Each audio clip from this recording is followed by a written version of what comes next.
ஒரு அரசர் ரொம்ப சந்தோஷமா ஒரு விவசாயி இருந்தார். அவரை பார்த்துட்டு இவர் இவ்வளோ சந்தோஷமா இருக்காரே அப்படின்னு மந்திரி கிட்ட சொன்னார். மந்திரி சொன்னார், அவரோட சந்தோஷத்தை இல்லாமல் பண்ணி காமிக்கிறேன்.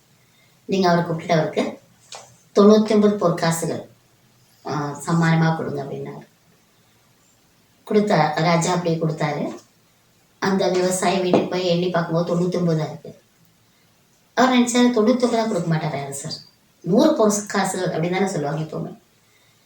எங்கேயோ ஒரு பொற்காசு கீழே விழுந்துருச்சு, காணாமல் போயிடுச்சு. அப்படி அதை தேடினார். அதுக்கப்புறம் சரி அது கிடைக்கல போட்டோம்.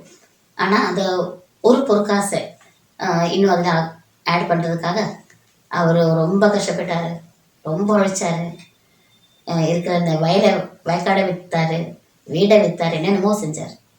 அவரோட சந்தோஷமே இல்லாமல் ஆயிடுச்சு. அதுக்கு நின்னானு வைக்க சக்கர் அப்படின்னு சொல்லுவாங்க அந்த கதைக்கு.